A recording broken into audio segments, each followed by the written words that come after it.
Assalamu alaikum and welcome to another session of MCQs on basic macroeconomics।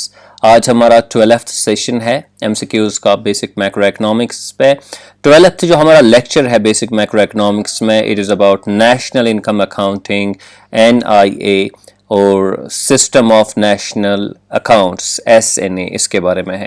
तो थोड़ी सी introduction in दोनों के बारे में आपको हमने प्रोवाइड की और ये समझने की कोशिश की कि NIA का मतलब क्या है, फिर इसकी इम्पोर्टेंस क्या है और हिस्टोरिकल इसका जो बैकग्राउंड है वो हमने डिस्कस आपके साथ किया। तो इसके बारे में अब हमारे 5 MCQs हम आपके सामने रखेंगे और आपने ये देखना है कि आप कितने इजीली उन MCQs के आंसर्स दे सकते हैं। So let us move to the first MCQ। तो हमारा पहला MCQ है कि national income accounting is about, ये किसके मुतल्लिक है। तो आपके पास जो ऑप्शंस है, estimation and data collection about macro economic variables, यानी कि हम इसमें एस्टिमेशन करते हैं, डेटा कलेक्शन करते हैं किन के बारे में, मैक्रो इकोनॉमिक वेरिएबल्स के बारे में। या फिर ये है किसके मुतल्लिक, principles and methods governing definitions and data collection about macro economic variables, यानी कि इसमें हम वो उसूल डिस्कस करते हैं, तरीके डिस्कस करते हैं जिनसे हम डिफाइन करते हैं मैक्रो इकोनॉमिक वेरिएबल्स को और इनका डेटा कलेक्ट करते हैं। तीसरा है government book keeping system about macro economic variables और चौथा है ऑल ऑफ द अबव। तो जैसा कि हम जानते हैं कि नेशनल इनकम अकाउंटिंग NIA में हम एस्टिमेट्स हासिल करते हैं, डेटा कलेक्ट करते हैं मैक्रो इकोनॉमिक वेरिएबल्स के बारे में, और इसके पीछे जो है बैकग्राउंड में हमारे सामने प्रिंसिपल्स होते हैं, तरीके होते हैं, मेथड्स होते हैं कि हम डिफरेंट मैक्रो इकोनॉमिक वेरिएबल्स को कैसे डिफाइन करेंगे, उनको कैसे डिस्क्राइब करेंगे, फिर उनका डेटा हम कैसे कलेक्ट करेंगे, तो वो भी दिया होता है। और फिर ये गवर्नमेंट बुक कीपिंग सिस्टम भी इसी के मुतल्लिक है, जहाँ पे हम मैक्रो इकोनॉमिक वेरिएबल्स को सिस्टमैटिकली रिकॉर्ड करते हैं। तो इसलिए यहाँ पे जो सही आंसर है that is the D option, all of the above. हमारा दूसरा क्वेश्चन है कि NIA नेशनल इनकम अकाउंटिंग जो है इज इम्पोर्टेंट बिकॉज, यानी कि किन वजूहात से ये इम्पोर्टेंट है हमारे लिए।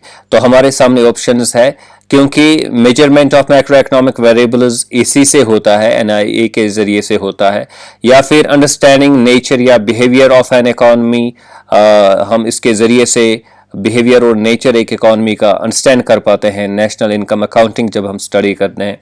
इसी तरह हम तीसरा जो ऑप्शन है वो ये है कि इसके ज़रिए से हम परफॉर्मेंस एसेस कर सकते हैं या हम इकोनॉमिक पॉलिसीज़ फ्रेम कर सकते हैं। तो आपने ये बताना है कि कौन सा ऑप्शन हमें बताता है कि नेशनल इनकम अकाउंटिंग क्यों इम्पोर्टेंट है। तो चौथा आपका ऑप्शन है ऑल ऑफ द अबव। तो जैसा हमने डिस्कस किया है पहले ही कि देखिए इससे हमें मेजरमेंट मिलता है मैक्रो इकोनॉमिक वेरिएबल्स का, ये पता चलता है कि इकॉनमी का बिहेवियर क्या होता है, नेचर क्या होता है, यानी कि किस तरह इकॉनमी फंक्शन करती है, different macro economic variables in relationship to each other किस तरह बिहेव करते हैं। इकॉनमी की परफॉर्मेंस के जरिए से हम जांच सकते हैं और फिर इकोनॉमिक पॉलिसीज इसके जरिए से हम फ्रेम कर सकते हैं। तो इसलिए यहाँ पे जो सही ऑप्शन है वो डी ऑप्शन है, यानी ऑल ऑफ द अबव। हमारा तीसरा क्वेश्चन है कि the first to measure national income in 1665 Britain was, यानी कि वो कौन से स्कॉलर है जिन्होंने पहली बार नेशनल इनकम को मेजर किया, और ऐसा हुआ 1665 में ब्रिटेन में। तो आपके सामने ऑप्शंस है सर विलियम पेटी, सर ग्रीगोरी किंग, तो ये है विलियम पेटी, वह ग्रीगोरी किंग, जॉर्ज टकर और देन एडम स्मिथ।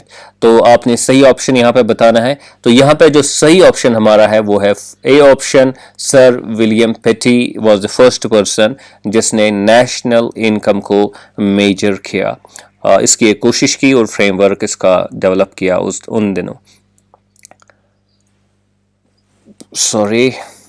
हमारा जो फोर्थ क्वेश्चन है वो है कि which spurred the development of national income accounting in 1930s, यानी 1930s में ज़्यादा जो एम्फेसिस हुआ नेशनल इनकम को मेजर करने के लिए, यानी नेशनल इनकम अकाउंटिंग का जो ये प्रोसेस है, ये सब्जेक्ट है, ये मेथड्स है, इन पे बड़ा जोर दिया गया इन 1930s। तो इसके पीछे कौन से कॉजेज थे वो आपको बताना है।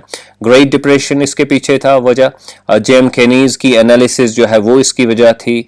तो पहला ऑप्शन है great depression, JM Kaynes analysis. दूसरा ऑप्शन हमारा है बर्थ ऑफ मैक्रो इकोनॉमिक्स। जब मैक्रो इकोनॉमिक्स वजूद में आ गई 1930s में, तो जाहिर सी बात है मैक्रो इकोनॉमिक वेरिएबल्स के बारे में थी, तो जाहिर सी बात है फिर तो नेशनल इनकम अकाउंटिंग इंपॉर्टेंट बनता है, क्योंकि मैक्रो इकोनॉमिक वेरिएबल्स मेजरेबल है, तो उनको मेजर जब करेंगे तो नेशनल इनकम अकाउंटिंग इन्वॉल्व होती है। और हमारा चौथा ऑप्शन है ऑल ऑफ द अबव। तो यहाँ पे जो सही ऑप्शन है वो फोर्थ ऑप्शन है ऑल ऑफ द अबव, क्योंकि ग्रेट डिप्रेशन ने ये हालात क्रिएट किए कि हमने इकॉनमी को डिफरेंट तरीके से देखना है। फिर जेएम केनीज ने मैक्रो इकोनॉमिक वेरिएबल्स के जरिए से इकॉनमी का बिहेवियर जो है वो एक्सप्लेन किया, मैक्रो इकोनॉमिक्स वजूद में आ गई। तो ये सब चीज़ें कंबाइन होके जो है इन्होंने जोर दिया फिर कि भाई नेशनल इनकम अकाउंटिंग होनी चाहिए। तो इसलिए हमारा ऑप्शन डी ऑप्शन है। हमारा फिफ्थ क्वेश्चन है, लास्ट क्वेश्चन है कि when was system of national accounts first published. आपने ये बताना है कि पहली बार सिस्टम ऑफ नेशनल अकाउंट्स, देखिए ये यूएन की लेवल पे ये डिफाइन करते हैं मैक्रो इकोनॉमिक वेरिएबल्स को, यानी कि किस मैक्रो इकोनॉमिक वेरिएबल में कौन सी चीज़ आएगी, इस चीज़ को डिफाइन करते हैं, मेथोडोलॉजी को डिफाइन करते हैं, कॉन्सेप्ट्स को डिफाइन करते हैं। ये इसलिए होता है क्योंकि डिफरेंट इकोनॉमीज जो है वो अपने अपने तरीके से अगर मेजर करेंगे मैक्रो इकोनॉमिक वेरिएबल्स को, तो फिर वो कोहेरेंट नहीं रहेंगे एक दूसरे के साथ। तो उनका मवाजना बनना चाहिए, तभी जाके हम कंपेयर कर पाएंगे डिफरेंट इकोनॉमीज को। तो अगर अब सेम पॉलिसी हर नेशन में नहीं होगी तो फिर कंपैरिजन करना हमारे लिए डिफिकल्ट होगा। तो इसलिए यूएन में ये कोशिश बनी फ्रॉम अर्ली 1950s से ही कि भाई हमारे पास एक सिस्टम ऑफ नेशनल अकाउंट्स होना चाहिए। सब जो कंट्रीज़ है वो इसी पे अमल करेंगे तो फिर हमारे लिए असेसमेंट करना जो है वो आसान हो जाएगा, या पॉलिसीज़ जो है रिकमेंड करना वो आसान हो जाएगा।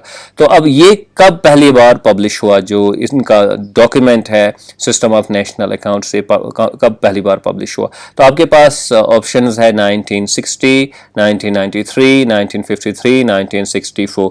तो यहाँ पे जो सही ऑप्शन है वो 1953 है। तो पहली बार उस साल में यूएन में जो है ये पब्लिश हो गया सिस्टम ऑफ नेशनल अकाउंट्स, और तब से इसमें रिविजन्स हो रहे हैं, डेवलपमेंट्स हो रहे हैं। तो ये अभी 2008 so far as my memory goes latest इसका वर्जन आया है, जो डिफरेंट रिकमेंडेशंस पेश करता है कि भाई हम इकॉनमी को किस तरह डिफरेंट जो सेक्टर्स में या इंडस्ट्रीज में डिवाइड करेंगे और फिर किस तरह मेजरमेंट किया जाएगा। तो वो 2008 में हुआ है। सो आई होप कि आपने ये क्वेश्चंस के आंसर अच्छे से समझे होंगे, और ऑब्वियसली आपने लेक्चर सुना है तो वहाँ से आपने ये इन्फॉर्मेशन पहले ही हासिल की होगी। Do subscribe to my YouTube channel Earnest Economics. Thank you very much.